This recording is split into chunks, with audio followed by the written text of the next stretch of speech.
Hello friends, welcome to Kabala Neetu channel. నేను మీ లావణ్య.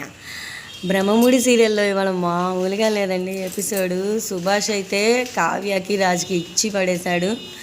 అసలు మీరు ఎంతసేపటికి అత్తమామల్ని కలుపుదాము, అనామికాని కళ్యాణ్ని కలుపుదాము, రాహుల్ని స్వప్నాన్ని కలుపుదాము అని కోప్పడుతున్నట్టుగానే మీ సంగతి మీరు చూసుకోండి, మీరు సంతోషంగా ఉండండి, మొత్తం అన్ని దశలు దాటుకుంటూ వచ్చిన వాళ్ళం, మీరు ఇంకా మొదటి దశలోకి కూడా అడుగు పెట్టలేదు, మీరు చక్కగా ఉండండి అని భలే ఇచ్చి పడేశాడండి. నాకైతే భలే నచ్చింది. సుభాష్ చేసిన పనికి ఎవరైనా అపర్ణాదేవిలానే ప్రవర్తిస్తారు, కానీ ఇక్కడ రాజ్కి కావ్యకి హితబోధ చేయడం మాత్రం చాలా బాగా నచ్చింది. ఇంకో పక్క రుద్రాణి మామూలు మనిషి కాదండి. ఇలాంటి క్యారెక్టర్స్ ఉంటారా అని అనిపించింది. రుద్రాణిని చూస్తే ఇంత నీచంగా ప్రవర్తించింది, ఏది అవకాశాన్ని వదులుకోదు అని చెప్పి దానికి అందరూ కలిసి ఇచ్చి పడేశారు. అన్న వదిన మధ్య పుల్లలు పెట్టడానికి నాకు తెలిసి ఆ పని మనిషికి కూడా చీర కట్టుకున్నామని చెప్పి రుద్రాణియే చెప్పిందేమో మనం అది కూడా రేపటి ఎపిసోడ్లో రివీల్ చేస్తారనుకోండి.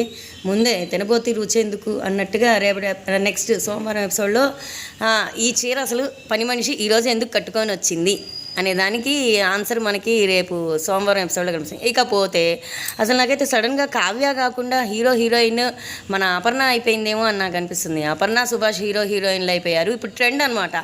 కుర్ర జంటలను వదిలేసి ముసలి మీన్స్ మధ్య వయసు వాళ్ళని హీరోల్ని చేస్తున్నారు. అటు చెప్పాను కదా మొన్న కార్తీక దీపంలో కూడా కార్తీక్ వాళ్ళ తండ్రి ఫ్యామిలీ ఇష్యూస్ గురించి, దీనిలోనేమో సుభాష్ అపర్ణ ఫ్యామిలీ ఇష్యూస్ గురించి. సుభాష్ అపర్ణది కొంచెం చెప్పబడంగానే మళ్ళీ కళ్యాణ్ లైన్లోకి వస్తాడు. మళ్ళీ అనామిక, నాకైతే తెలిసి మళ్ళీ అనామిక వీళ్ళ ఇంటికి వచ్చి టెస్ట్ వేసుకొని నేను మారిపోయాను అని చెప్పడం, కావ్య వాళ్ళు నిజంగానే మారిందేమో, కవి గారు ఒక అవకాశం ఇవ్వండి అని చెప్పడం, కవి ఒప్పుకోవడం, ఇలా స్టోరీ ఉండబోతుందేమో అని నాకు అనిపిస్తుంది. మీకేమనిపిస్తుందో కింద కమెంట్ బాక్స్లో కమెంట్ చేయండి. అలాగే ఈ వీడియో మీద మీ అభిప్రాయాన్ని, అసలు బ్రహ్మముడి సీరియల్లో మీకు ఎవరు నచ్చారో కూడా కింద కమెంట్ చేయండి. నాకైతే ప్రస్తుతానికి అపర్ణాదేవి క్యారెక్టర్ మాత్రం సూపర్గా ఉంటుంది. కోడలుగా యాక్సెప్ట్ చేసింది. కోడలు వచ్చి మామగారితో సర్దుకుపోండి అని చెప్తున్నప్పుడు గంభీరంగా మాట్లాడింది. అప్పుడు కావ్య వణికిపోవడం, మళ్ళీ అతనికని చూపిస్తూనే కావ్య మీద ప్రేమ వలకబోయడం, ఆ క్యారెక్టర్లో అపర్ణాదేవి జీవిస్తుందని చెప్పొచ్చు.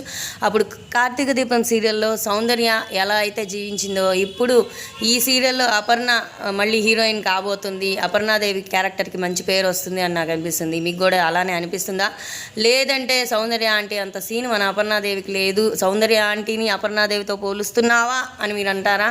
అసలు మొత్తానికి ఏదో ఒకటైతే కామెంట్ చేయండి. నాకైతే బ్రహ్మముడి సీరియల్, మళ్ళీ కార్తీక దీపం తర్వాత బ్రహ్మముడి సీరియల్ చాలా బాగుంది అని అనిపించింది. ఎంతగా అంటే రివ్యూ చెప్పేంతగా నాకు నచ్చుతుంది.